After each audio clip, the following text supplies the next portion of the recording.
My name's Emily, 32, and I'm sitting here in my too quiet living room, holding a cracked photo frame of me, my husband James, and our daughter Lily.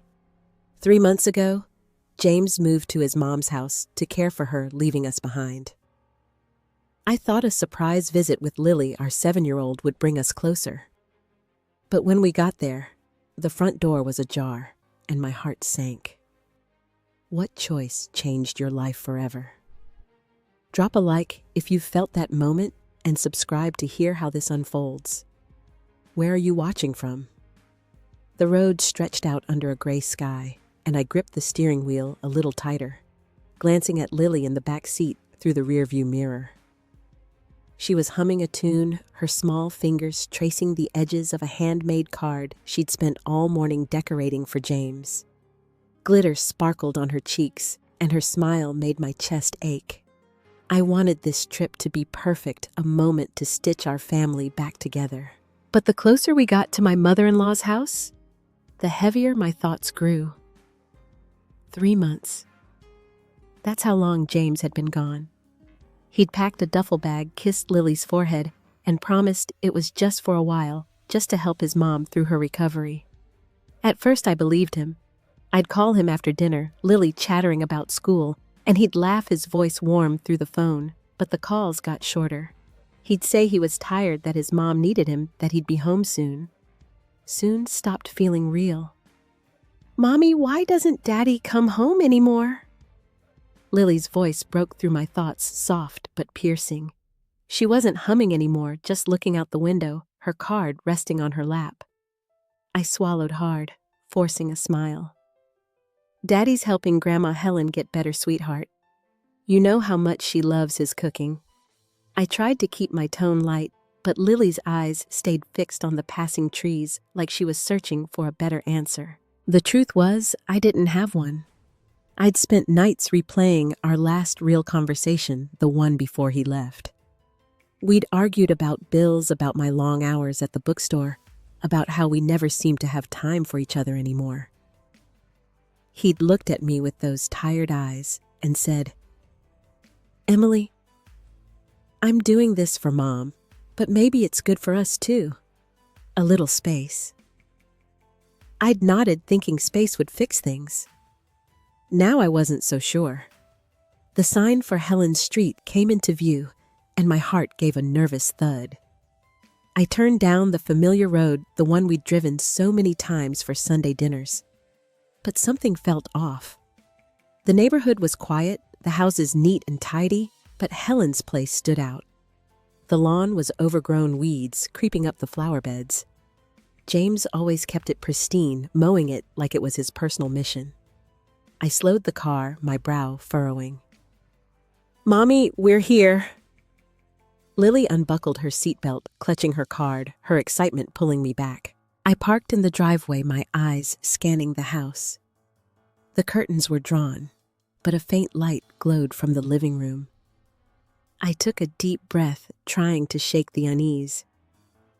This was supposed to be a happy moment, a surprise to bring us closer.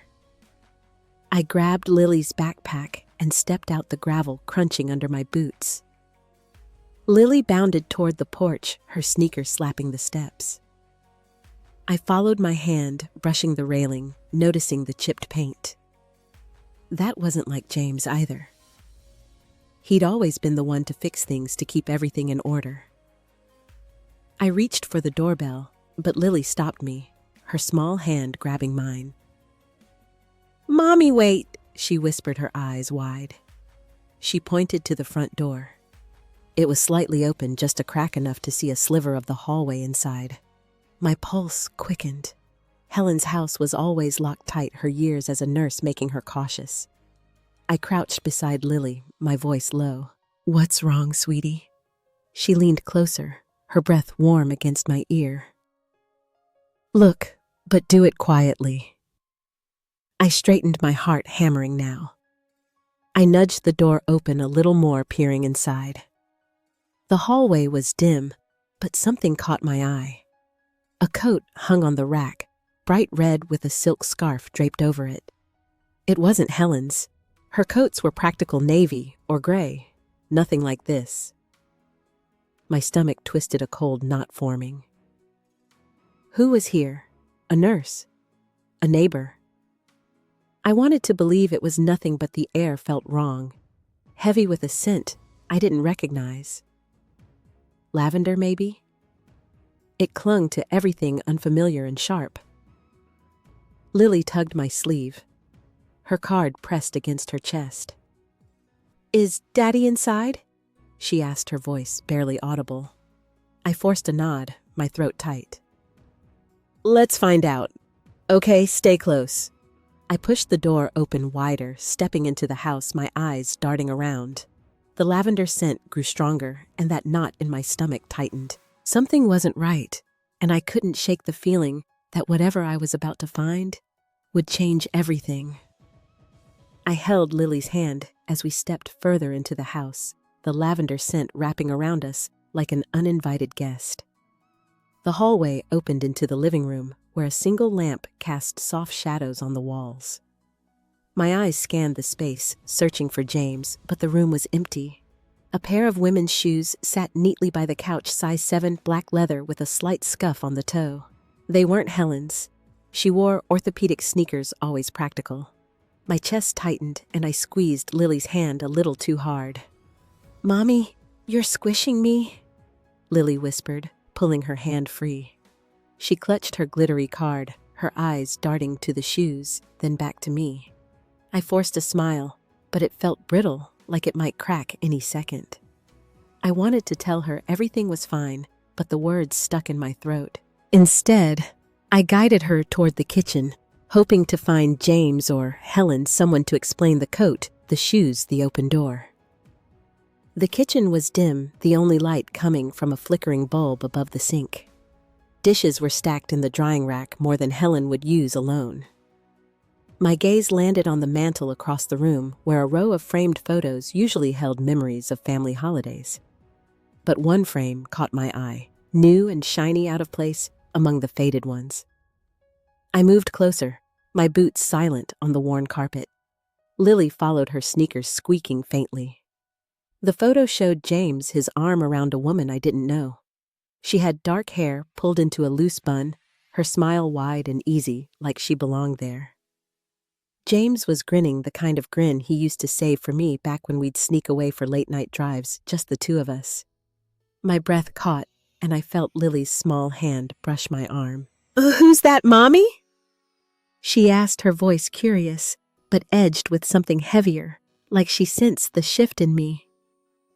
"I don't know, sweetie," I said, my voice steadier than I felt. "Maybe a friend of Daddy's." But the word friend tasted sour.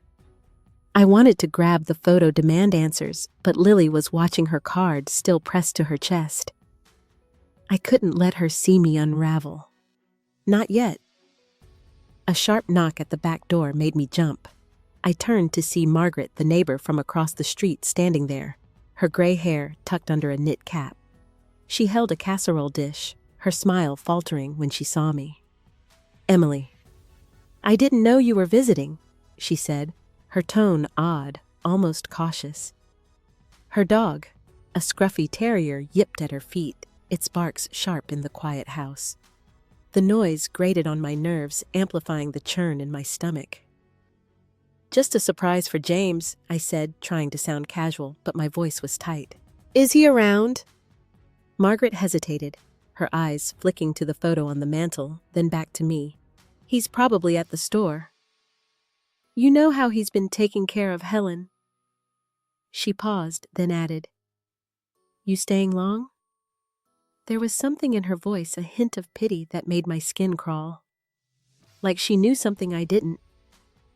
"Not sure yet," I said, forcing another smile. Margaret nodded, setting the casserole on the counter. Her dog kept barking, each yip drilling into my head. I wanted to ask about the woman in the photo, about the shoes, but Lily was right there watching us. I couldn't risk upsetting her. "Well, let me know if you need anything," Margaret said, already backing toward the door. "I'll check in later." She slipped out, the dog's barks fading as the door clicked shut. The silence that followed was worse, heavy with questions I didn't want to face. I turned back to the mantel, my eyes locked on the photo. James's arm around her, that grin, the ease of it all. My mind raced, piecing together the last few months. His rushed calls always cutting me off mid-sentence. The way he'd stopped asking about Lily's school projects. I'd told myself he was just stressed that caring for Helen was taking everything he had. But now, standing in this house that didn't feel like his anymore, doubt clawed at me. Lily tugged at my sleeve, holding up her card. "Can we give this to Daddy when he gets back?" Her eyes were bright, hopeful, and it broke something in me. I nodded, swallowing the lump in my throat. "Of course, sweetheart. Let's wait for him." But as I said it, my gaze drifted to the shoes, the photo, the casserole Margaret had left. The pieces were falling into place, and I wasn't sure I could handle what they'd form. I led Lily to the couch, my heart pounding, knowing whatever came next would hurt more than I was ready for. I sent Lily out to the backyard with a juice box and her favorite stuffed bunny, telling her to look for butterflies. Her little card for James lay on the couch, glitter smudged from her tight grip. I needed her out of earshot, away from whatever was unraveling in this house.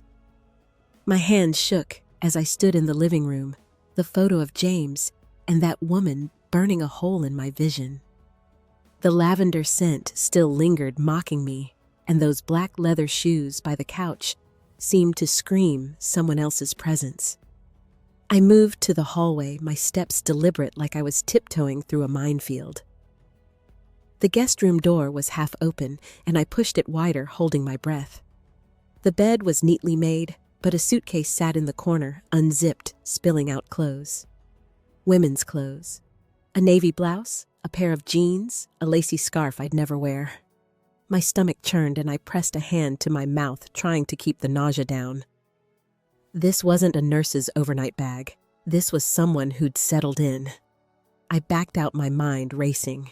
James's voice echoed in my head, his promises that this move was temporary, that he was just helping his mom. But the evidence was piling up, each piece sharper than the last.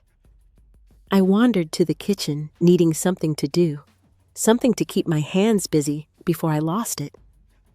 That's when I saw his phone on the counter screen lit up with a new message. I froze, my heart thudding so loud I thought it might wake the whole house. I shouldn't have looked. I knew it, but my hand moved anyway, picking up the phone like it was a grenade. The message was from someone named Clara. "Miss you tonight," it read, followed by a winking smiley face. My throat closed up and I scrolled up, unable to stop. More text. "Dinner was amazing. Can't wait to see you tomorrow." Each one was a knife twisting deeper. I set the phone down, my fingers trembling, and gripped the counter to steady myself. The back door creaked open and I spun around, expecting James. But it was Helen, my mother-in-law, shuffling in with a grocery bag. She looked frailer than I remembered, her gray hair thinner, her shoulders hunched. But her eyes were sharp, darting to me, then to the phone, then back again. "Emily," she said, her voice too careful. "I didn't know you were coming." "Yeah, it's a surprise," I said, my words clipped. I wanted to scream, to demand who Clara was, but Lily was just outside, and I couldn't let this spill over to her. "Not yet." "Where's James?" Helen set the bag down, her hands fidgeting with the handles. "At the pharmacy, picking up my meds. He'll be back soon." She wouldn't meet my eyes, busying herself with unpacking canned soup and bread. The silence between us was thick, and I could feel her hiding something, her nervous movements giving her away. "Helen," I said, stepping closer, my voice low but firm. "Whose clothes are in the guest room? Whose shoes are by the couch?" I pointed toward the living room, my hand shaking. "And who's Clara?" Her hand stilled, and for a moment she looked like she might drop the soup can she was holding. "Clara's just..." "A friend," she said, finally, her voice barely above a whisper. "She's been helping James out. You know how hard it's been with me sick." "A friend," I repeated the word, tasting like ash. "A friend who leaves her clothes here, who texts him about missing him." My voice cracked, and I hated how raw it sounded, how much it gave away. Helen's eyes widened, and she opened her mouth, then closed it again, like she was searching for a lie and coming up empty. "Emily, it's not what you think," she said, but her words were weak, crumbling under the weight of my stare. "James has been under a lot of pressure. Clara's she's been around, that's all." "Around?" I said, my voice rising despite myself. "Around enough to have her own suitcase? To be in photos with him?" I gestured toward the mantel, my anger bubbling over. "Helen, don't lie to me. I deserve the truth." She looked away, her lips trembling, and that's when I knew. She was protecting him, shielding whatever mess James had made. The realization hit like a slap, and I stepped back, my breath shallow. My mother-in-law, the woman who'd taught me how to make her famous apple pie, who'd cried at our wedding, was complicit in this. The betrayal wasn't just James's. It was hers, too. I turned away, my eyes stinging, and noticed a cake on the counter, half eaten, the icing smeared. In messy blue letters, it read, "Happy Birthday, Clara." My knees buckled, and I gripped the counter again, the room spinning. Clara wasn't just passing through. She was celebrated here in this house while I was home alone, convincing myself James was coming back. The sight of that cake with Clara's name scrawled in icing felt like a fist to my chest. I stood frozen in the kitchen, Helen's silence roaring louder than any excuse she could have made. My eyes burned, but I wouldn't let the tears fall, not in front of her. I turned and walked out my steps, heavy, needing air, needing space from the truth that was suffocating me. The backyard door was still open, and I could hear Lily's soft giggles as she chased a butterfly, oblivious to the storm inside me. I leaned against the doorframe, my fingers digging into the wood, trying to ground myself. But my mind kept spinning, dragging me back to last summer, our 10th anniversary. James had been distant even then, picking at his food, barely touching the wine I'd saved for months. I'd planned a quiet dinner, just us, hoping to recapture the spark we'd lost in the grind of parenthood and work. He'd smiled, said he loved me, but his eyes were somewhere else. I'd chalked it up to stress, to his mom's diagnosis. Now I saw it for what it was, the beginning of this. I forced myself to move, heading toward the garage, needing to keep busy before I broke down. The side door creaked as I pushed it open, the musty smell of oil and old cardboard hitting me. James's tools were still lined up on the workbench, just as he'd left them, but a thin layer of dust coated everything. My gaze landed on his old guitar, the one I'd given him when we were dating, its strings dull and untouched. It sat propped against a wall, forgotten next to a sleek purple bicycle with a basket. Clara's, no doubt. The contrast gutted me, his past with me buried under her shiny new presence. I reached for the guitar, my fingers brushing the chipped wood memories flooding back.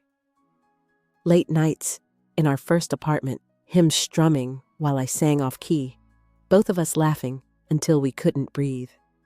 That was us before Lily, before bills, before life got heavy. Now his guitar was a relic, and Clara's bike was the future he was choosing.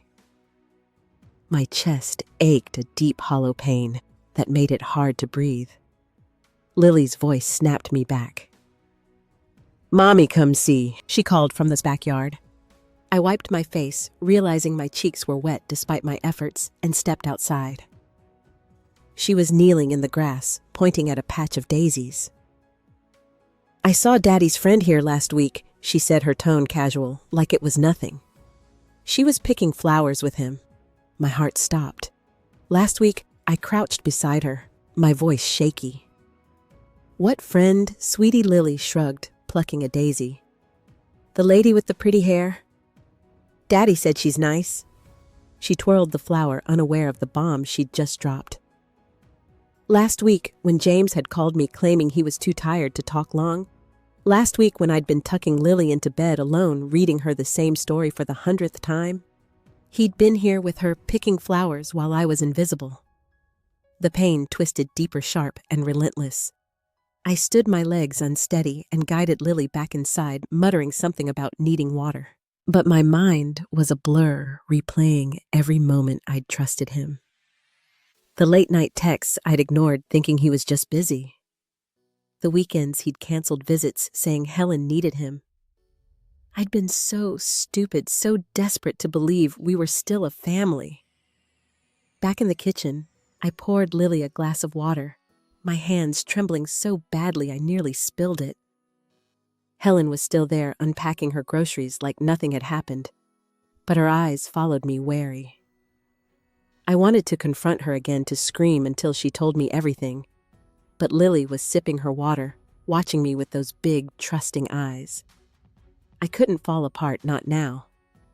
Instead, I picked up Lily's card from the couch, the glitter catching the light. She'd drawn a picture on it, stick figures under a bright sun. James, Lily, and a woman with dark hair holding hands. Not me.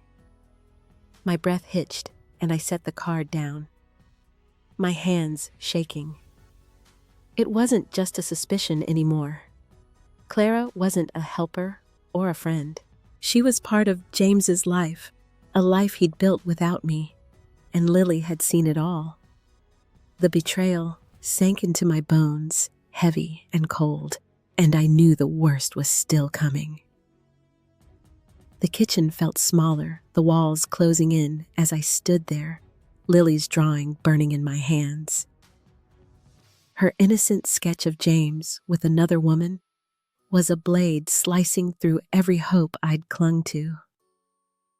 I set the card down, my fingers numb, and glanced at Lily now, curled up on the couch with her bunny humming softly. I had to hold it together for her, but inside, I was unraveling each heartbeat, a countdown to whatever truth was coming. Helen was still in the corner, unpacking her groceries, her silence louder than any confession. The front door clicked open and my breath caught. James's voice carried through the hallway, low and familiar, calling out, "Mom, I got your meds." My pulse roared in my ears, and I straightened, wiping my sweaty palms on my jeans. This was it. No more guessing, no more excuses. I stepped toward the living room, my legs heavy like I was wading through mud. James walked in his flannel shirt, rumpled a pharmacy bag in one hand. His eyes landed on me, and for a split second, he froze, his face a mix of surprise and something else, guilt maybe. "Emily," he said, his voice too bright, like he was trying to cover something. "What are you doing here?" "Surprising you?" I said, my words sharp, cutting through his forced smile. Lily looked up from the couch, her eyes lighting up. "Daddy," she chirped, but I held up a hand, gentle but firm, keeping her there. I couldn't let her run to him, not yet. Not until I had answers. James set the bag on the coffee table, his gaze flicking to the card on the couch, then back to me. "You should have called," he said, rubbing the back of his neck. "It's been crazy here." "Crazy?"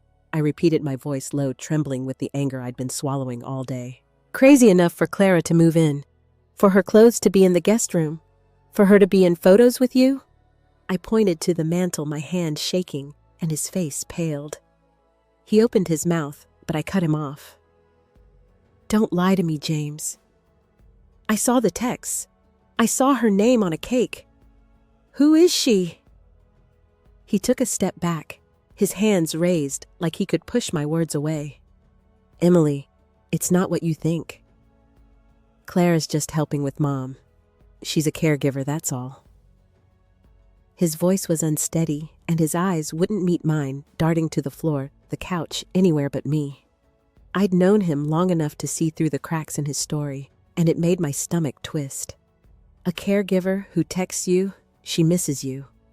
I snapped, my voice rising, despite my effort to stay calm. Lily's humming stopped, and I felt her watching us, but I couldn't stop now. A caregiver who has her own bike in the garage, who picks flowers with you in the backyard. Stop it, James. Just tell me the truth. He ran a hand through his hair, his jaw tight, and for a moment, I thought he might confess. But then, the front door opened again and my world tilted. A woman walked in, her dark hair swept into a loose bun, her smile easy and warm. She was younger than me, maybe 25, her sweater soft and expensive looking. She crossed the room without hesitation, kissed James's cheek, and said, "Hey, you're back early." She hadn't seen me yet, standing in the shadows of the living room. My breath caught in my throat. James stiffened his eyes wide, and I felt the ground drop out from under me. Lily gasped softly from the couch, her bunny clutched tight, and the sound snapped me back, a sharp reminder of why I had to stay upright. But inside, I was shattering, the pieces of my marriage scattering across the floor. The woman, Clara it had to be, finally noticed me, her smile faltering. "Oh, hi," she said, her voice bright but confused. "Are you family?" She glanced at James, then back at me, her hand still resting on his arm, casual, like it belonged there. The familiarity in her touch, the ease of it, was a punch to my gut. I wanted to scream, to tear her hand away, but my voice was gone, swallowed by the weight of what I was seeing. Clara's hand lingered on James's arm, her confusion shifting to a nervous laugh as she glanced between us. "Sorry, I didn't catch your name," she said, stepping closer, her voice still light, like we were at a casual brunch. My throat burned words, trapped behind the humiliation swelling in my chest. I wanted to answer, to claim my place, but my eyes caught something glinting on her neck. A necklace, delicate silver with a small heart pendant. The one James gave me for our 5th anniversary, the one I'd lost last year. Or so he'd said. My knees buckled, but I caught myself on the arm of the couch, Lily's wide eyes locking onto mine from across the room. Her bunny was squeezed tight, her small body tense, and I hated that she was seeing this feeling. This. I forced my gaze back to Clara, who was now looking at James. Her brow furrowed. "Babe, what's going on?" she asked, the words slicing through me like glass. James's face crumpled, his mouth opening, then closing like a fish, gasping for air. "Clara." "This is Emily," he said finally, his voice barely audible. "My wife." The room went silent, the kind of silence that presses against your ears, suffocating. Clara's smile vanished, her hand dropping from his arm as she took a step back. "Your wife?" She repeated, her voice sharp now, her eyes darting to me, then to Lily, then back to James. "You said you were separated. You said it was over." My heart stopped, the word separated echoing in my skull. I stared at James, waiting for him to deny it, to say she'd misunderstood. But he just stood there, his shoulders slumped, his eyes fixed on the floor. The truth hit me like a wave, cold and relentless. He'd lied to her, to me, to everyone. Our marriage, our family reduced to a story he could twist to fit his new life. Clara's laugh was bitter, her hands flying to her hips. "You've got to be kidding me," she said, turning to me. "I'm so sorry, I had no idea. He told me you two were done, that you'd moved on." Her words were a spotlight exposing my pain to the room, to Lily, to Helen, who'd slipped in quietly and now stood by the kitchen doorway, her face pale. I wanted to scream that I hadn't moved on, that I'd been waiting, believing, holding our family together while he built this lie. but my voice was gone, stolen by the weight of his betrayal. I looked at Helen, her trembling hands clasped tight, and realized she'd known. Not just suspected, but known. She'd let Clara move in, let this charade unfold, and said nothing. Emily James started his voice pleading, but I held up a hand, my whole body shaking. Don't I choked out the word raw, barely audible. I couldn't look at him, couldn't bear the sight of his face, the face I'd loved for years now, a stranger's. Clara was still talking, her voice rising, demanding answers from James, but it faded to a hum in my ears. All I could see was Lily, her eyes glistening, her small hand reaching for me. I crossed the room in 2 steps, kneeling beside her, my hands cupping her face. "It's okay, sweetheart," I whispered, lying to myself. But it wasn't okay. Nothing was.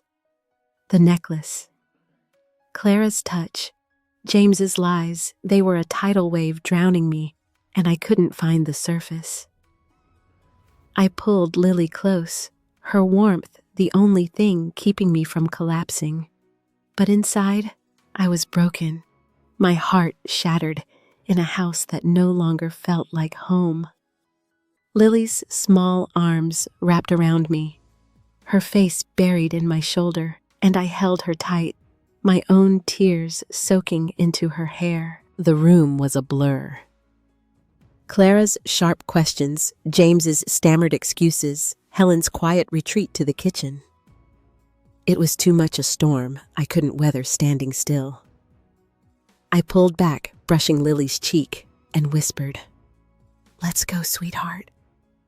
Her eyes searched mine, confused but trusting, and I grabbed her bunny and backpack, my hands moving on instinct.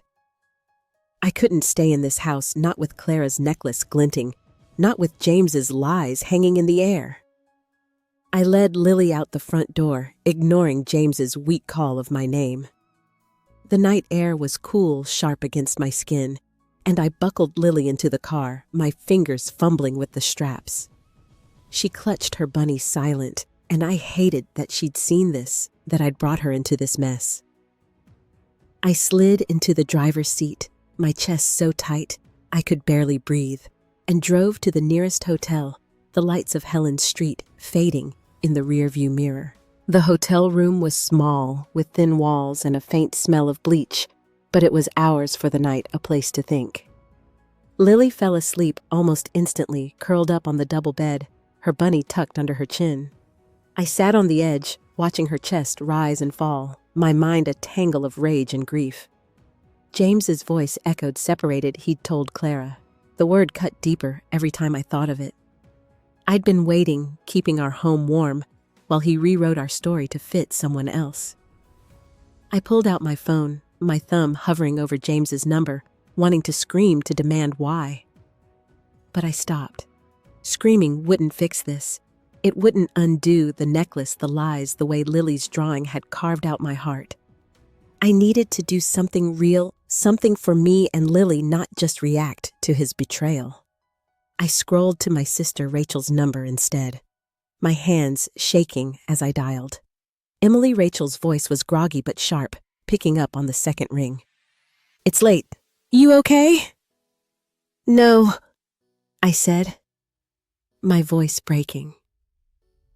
I told her everything, the open door, Clara's kiss, the necklace, James's lie about us being done. The words spilled out raw and jagged, and Rachel listened, her quiet curses the only sound on the other end. When I finished, I was trembling, but saying it out loud made it real, something I could face. "You're not going back to that house," Rachel said, her tone fierce. "You and Lily stay with me tomorrow, but tonight, you need a plan. You're stronger than this, Em." "What do you want?" I closed my eyes. Rachel's words sinking in. What did I want? Not James's apologies, not Clara's ignorance, not Helen's excuses. I wanted my life back, my dignity, a future where Lily could smile without fear. I need to talk to him, I said finally. Not to fight, but to set terms. For me and Lily. Then do it, Rachel said. But do it on your ground, not his. Pick a place somewhere neutral, and I'll watch Lily. You don't need her hearing this. I nodded, even though she couldn't see me. There's a coffee shop near the bookstore. Tomorrow morning. I'll text him. My voice was steadier now, the decision anchoring me. Rachel promised to drive up at dawn, and we hung up the room quiet again, except for Lily's soft breathing. I opened my bag, pulling out Lily's card, the one she'd made for James.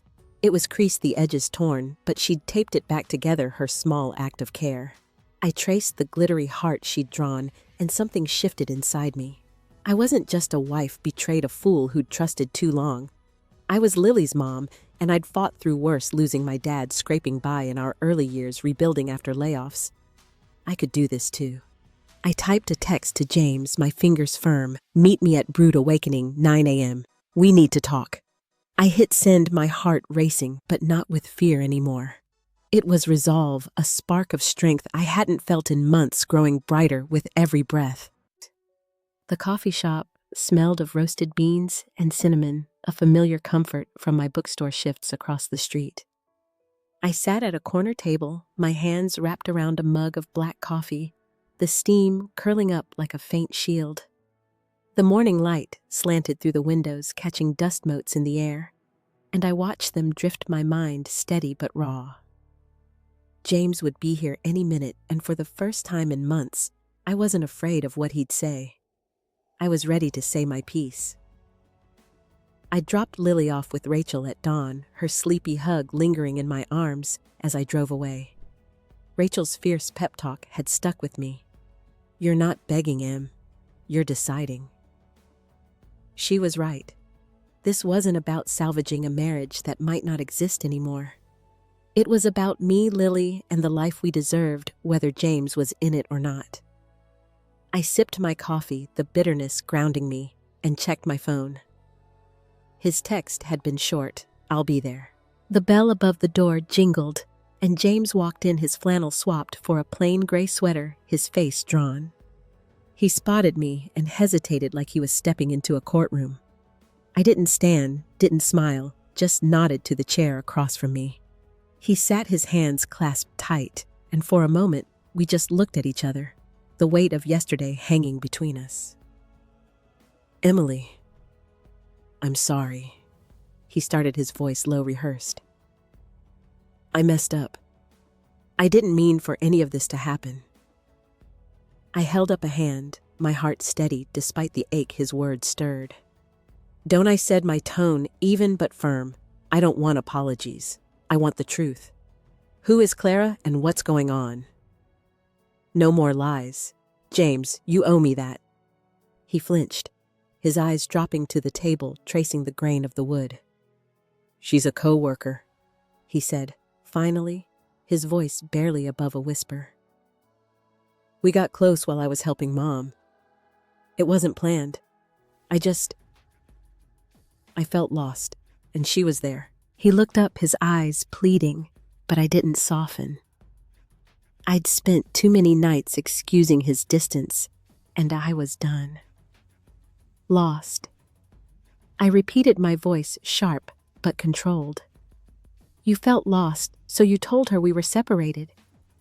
You gave her my necklace. You let her move into your mom's house while I was home raising our daughter alone. Each word was a stone, heavy but precise, and I saw them land, his shoulders slumping further. You weren't there, he said, his voice rising defensive. You were always working, always tired. I needed someone to talk to, and you... Stop! I cut him off, leaning forward, my hands flat on the table. Don't you dare blame me. I was working to keep our family afloat. I was tired because I was doing it alone.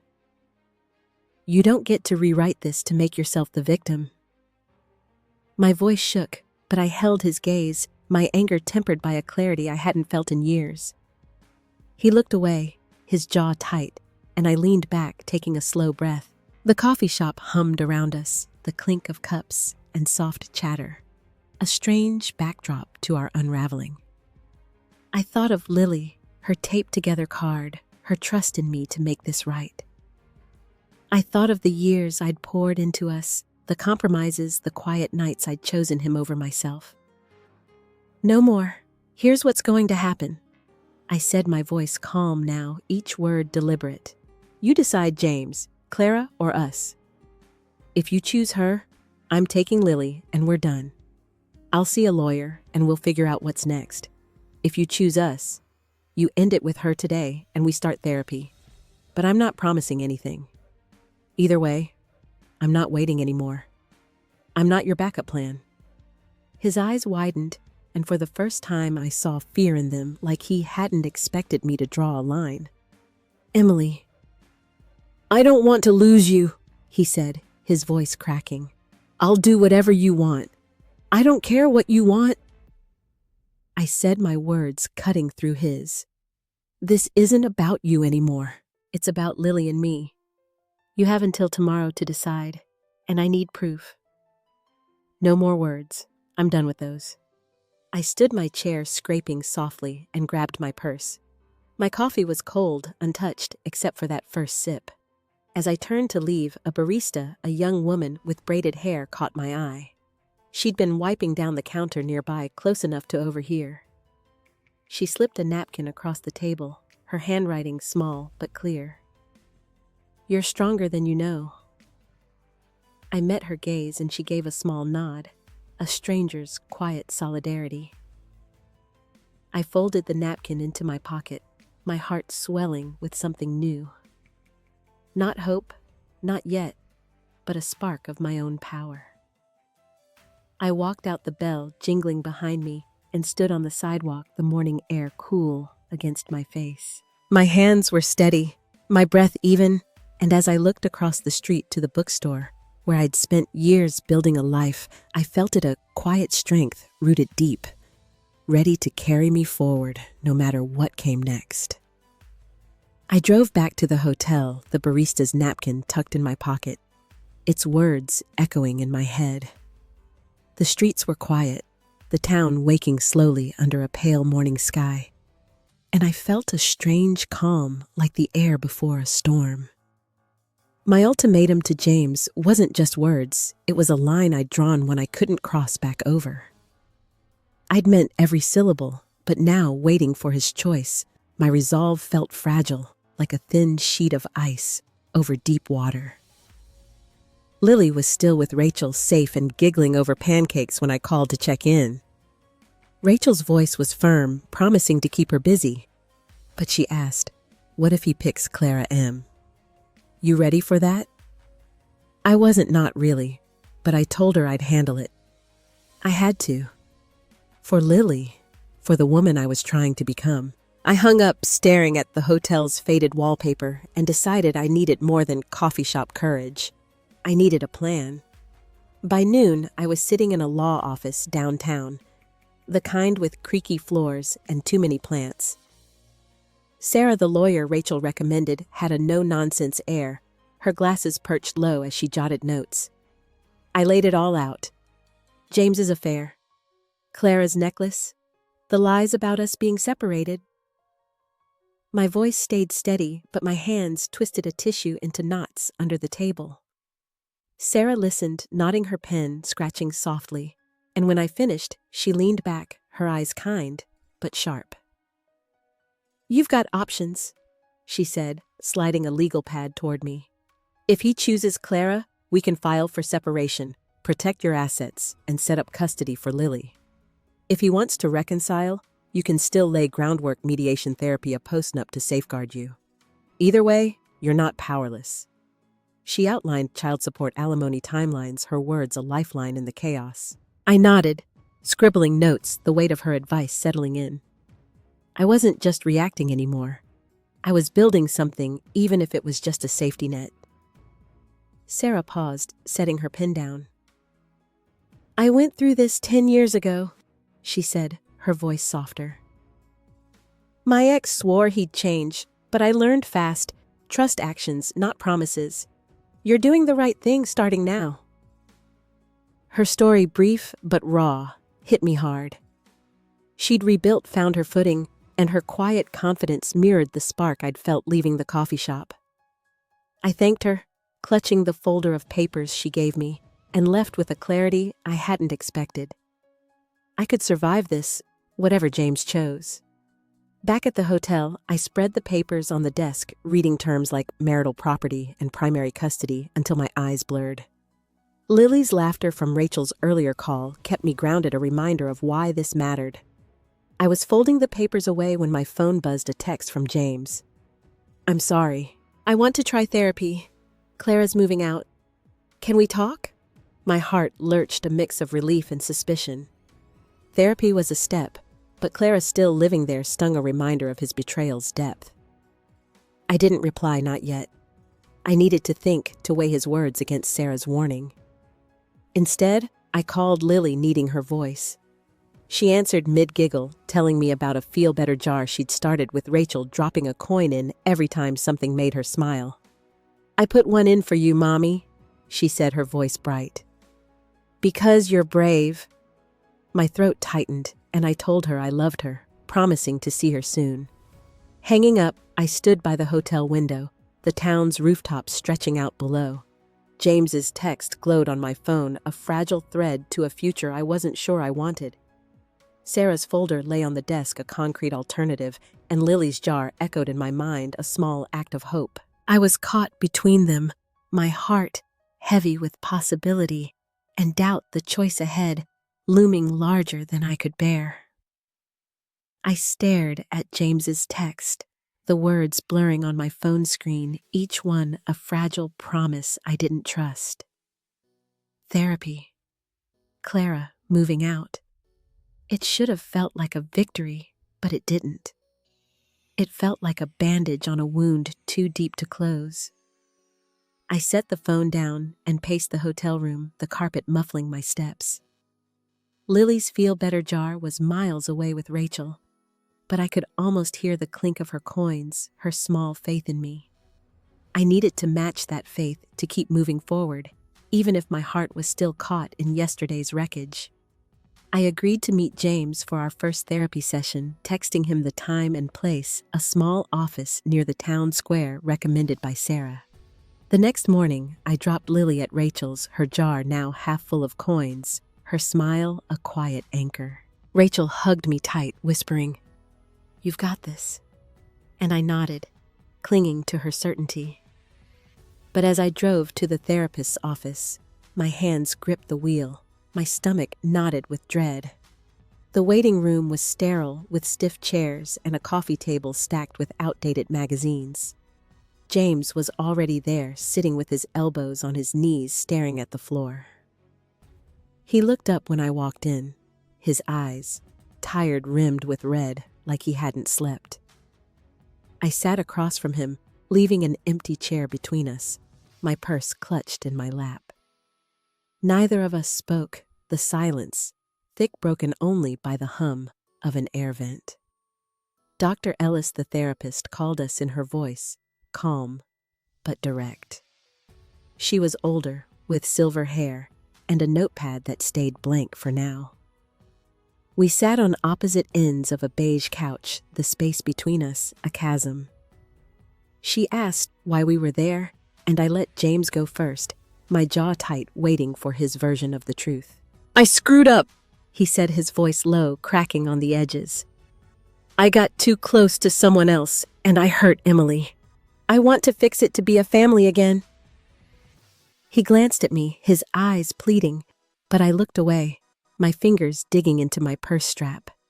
His words were right, but they felt hollow, rehearsed like lines from a script he thought I wanted. Dr. Ellis turned to me, her gaze steady. "Emily, what do you want from this?" I took a breath, my voice quiet but clear. "I want to know why he thought lying was easier than talking to me. I want to know if I can ever trust him again." And I want what's best for our daughter." Each word was measured, but beneath them, my anger simmered, tempered by exhaustion. I didn't look at James, but I felt his flinch, his discomfort filling the room. The session unraveled from there. James admitted he'd felt trapped by our routine, by my long hours, by his mom's illness. He said Clara was an escaped someone who saw him as more than a caregiver or a husband. His honesty was a blade cutting deeper, because it was true. I'd felt trapped too, but I hadn't run. I'd stayed, cooked dinners, read bedtime stories, kept us together. I said as much, my voice steady but cold, and he shrank into the couch, his excuses crumbling.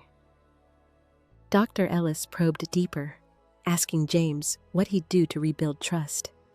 He mumbled about ending things with Clara, about being home more, but his eyes stayed on his hands, not me. I watched him, the man I'd loved for a decade, and saw someone smaller, someone who'd chosen the easy way out.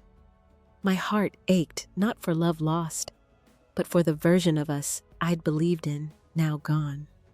As we left, James reached for my hand, but I pulled away, my skin prickling at his touch. "I'm trying, Emily," he said, his voice soft, desperate. I met his gaze, my eyes hard, and said nothing. I walked to my car, the folder from Sarah still in my bag, a reminder of my options. The therapy room had exposed his weakness, but it had shown me something too. My own strength, quiet but unyielding. Yet as I drove away, the weight of his half-hearted promises settled over me, heavy and cold, leaving me hollow, unsure if I could ever fill the space he'd left behind. Months had passed since that therapy session, and our apartment had become a small world of our own, mine and Lily's. The walls were no longer bare now, dotted with her crayon drawings, and a few of my own sketches, tentative strokes of color I'd started again after years. The air smelled of chamomile tea, a habit I'd picked up to calm my nerves, and the morning light filtered through the blinds, soft and forgiving. I sat at the kitchen table, a blank canvas in front of me, my paintbrush hovering, unsure where to begin. I'd enrolled in a community art class, something I hadn't done since college, back when I dreamed of galleries and late-night critiques. The decision came on a whim after a long shift at the bookstore when I saw a flyer taped to a lamppost. It felt reckless carving out time for myself, but Lily's encouragement sealed it. "You should paint, Mommy," she'd said, her eyes bright. "You're good at making pretty things." So I signed up, nervous but curious, needing something that was mine alone. The class was held in a drafty community center with mismatched easels and a teacher named Grace, a woman in her 60s with a voice like warm honey. She moved through the room, her silver braids swinging, offering gentle pointers. My first session, I'd fumbled with the brushes, my hands clumsy, but Grace knelt beside me, her eyes crinkling. "Don't think," she said. "Just feel. The canvas will catch you." Her words unlocked something, and I painted a swirl of blues and grays, a storm breaking into light. It wasn't perfect, but it was honest. Today I was trying to start something new, something bold. Lily was at school, her backpack heavier with library books she loved. I dipped my brush in ochre, letting it glide across the canvas, a single line that felt like a promise. Painting was teaching me to trust myself again, to see beauty in the mess. I thought of James, less now, his therapy sessions, a faint hum in the background. We were still attending, but my heart wasn't banking on his promises anymore. I was building something else, something sturdier. Grace's voice from class echoed in my mind. Her stories of starting over after her own marriage fell apart. She'd shared them quietly over coffee after a session, her hands wrapped around a chipped mug. "I thought I'd lost myself," she'd said, "but I was just waiting to be found." Her words stuck, not because they were profound, but because they were true. I'd been waiting too, but not for James. For me. I set the brush down, my eyes drifting to a small frame on the counter. A photo of Lily at the park, her grin wide as she held a dandelion. I'd taken it last month a day when we'd run through the grass laughing until our sides hurt. That was the life I was choosing, moments like that, small but whole.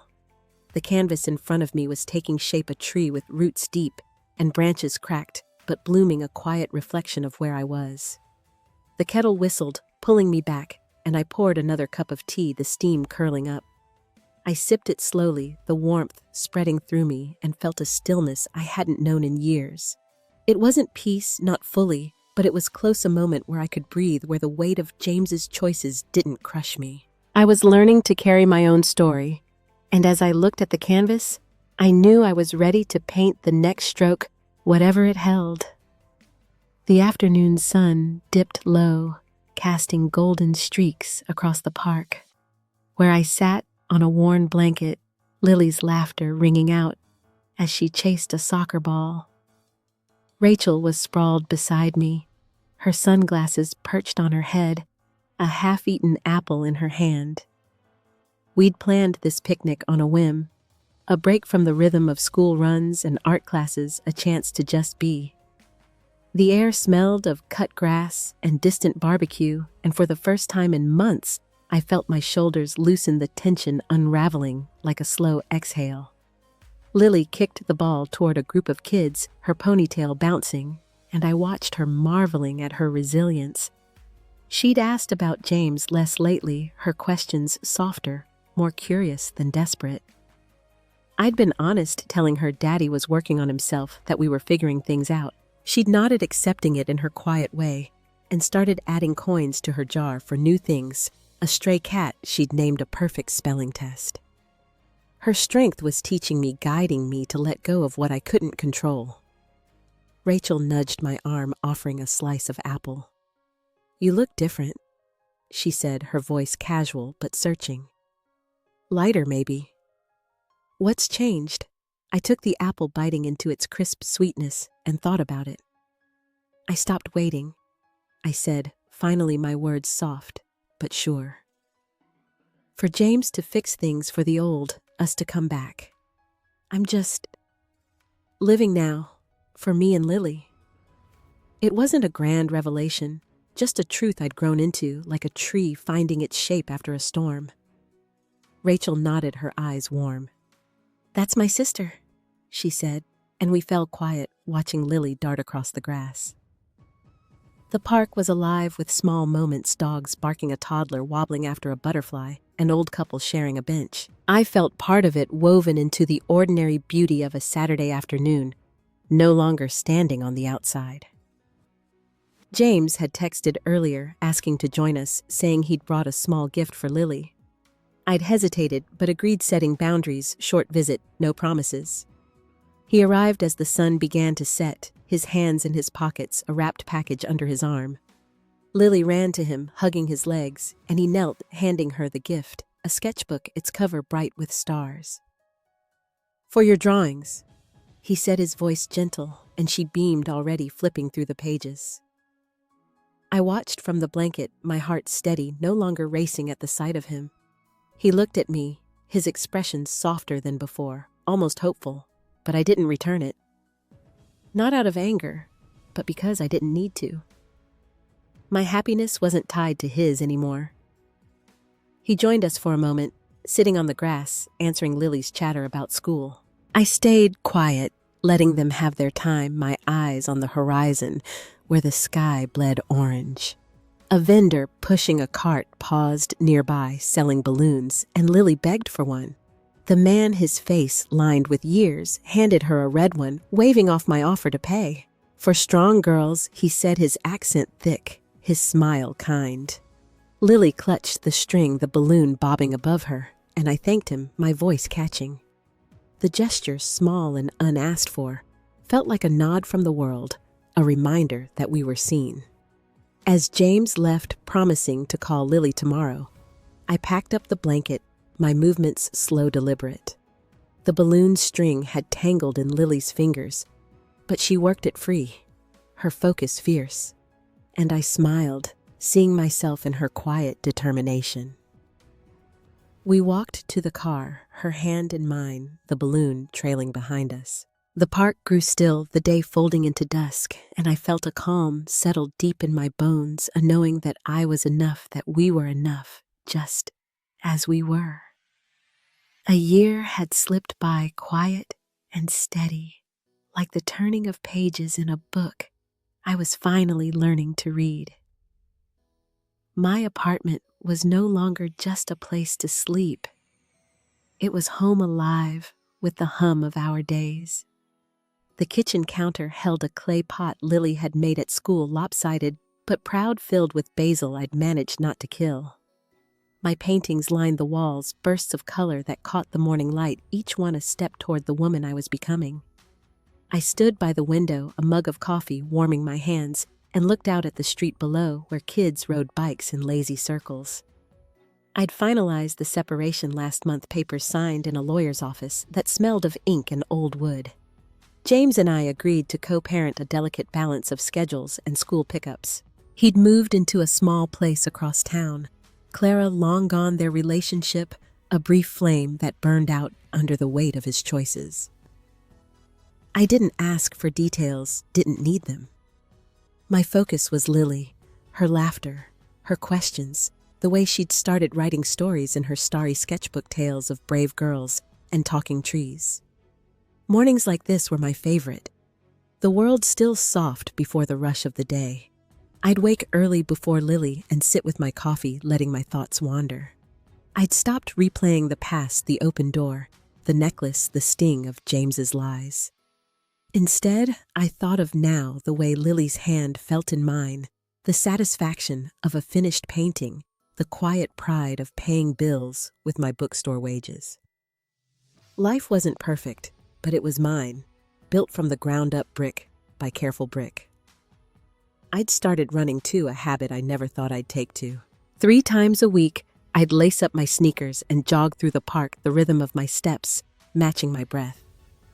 At first, it was just a way to clear my head, to shake off the lingering ache of betrayal. But somewhere along the winding paths, it became something else, a claiming of my body, my time, my strength.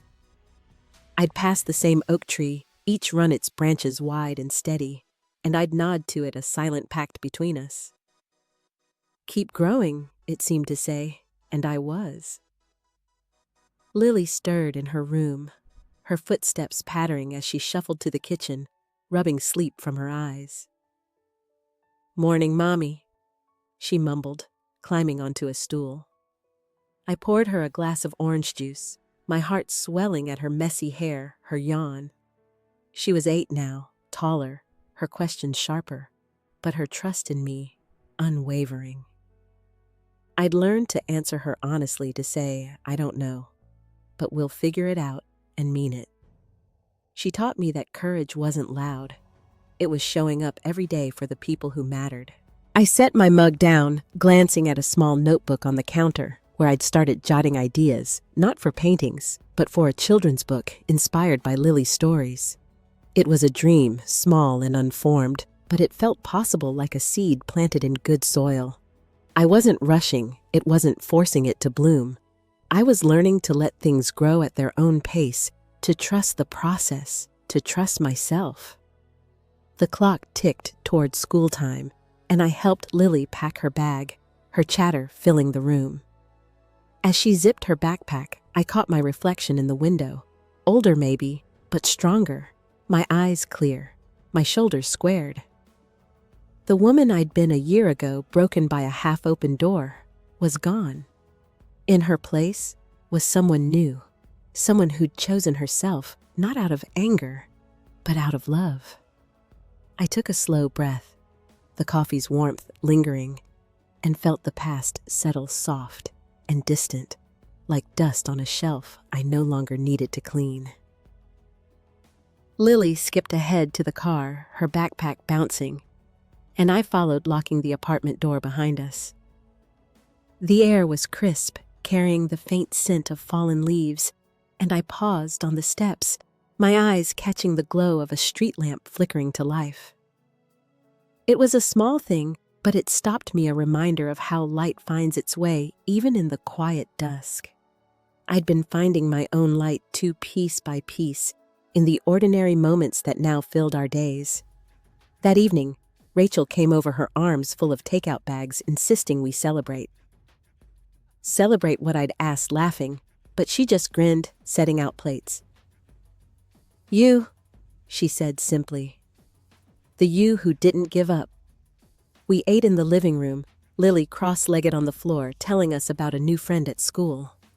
Rachel had invited a few others, my coworker from the bookstore, a neighbor who'd become a friend, and the room buzzed with soft chatter, the kind that wraps you like a warm blanket. After dinner, Lily tugged me to the couch, her eyes bright. "You're my hero, Mommy," she said, her voice clear, unprompted.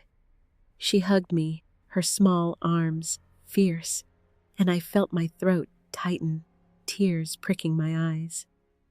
I held her close, breathing in the strawberry scent of her shampoo, and in that moment, I knew I'd made it through. Not to a perfect ending, but to a beginning, one I'd chosen, one that felt true. I'd started seeing someone new, a quiet man from my art class, with a kind laugh and a habit of listening more than he spoke. It was early, cautious, no promises made, but it was enough to feel my heart open just a crack to possibility. James was still in Lily's life, showing up for her school events, his effort steady if imperfect. I didn't hate him anymore. I didn't need to. Letting go of that anger was my own gift to myself, a way to make room for joy. The lesson wasn't loud or grand. It was this: betrayal can shatter you, but it doesn't define you. You define you by the choices you make, the love you give, the small stubborn ways you keep going. I learned to forgive, not for James, but for me, to free myself from the weight of what he'd done. I learned that strength isn't in winning or proving a point. It's in waking up each day, choosing yourself, and trusting that the light will come. As the night wound down, Rachel raised a glass of sparkling cider, her voice warm.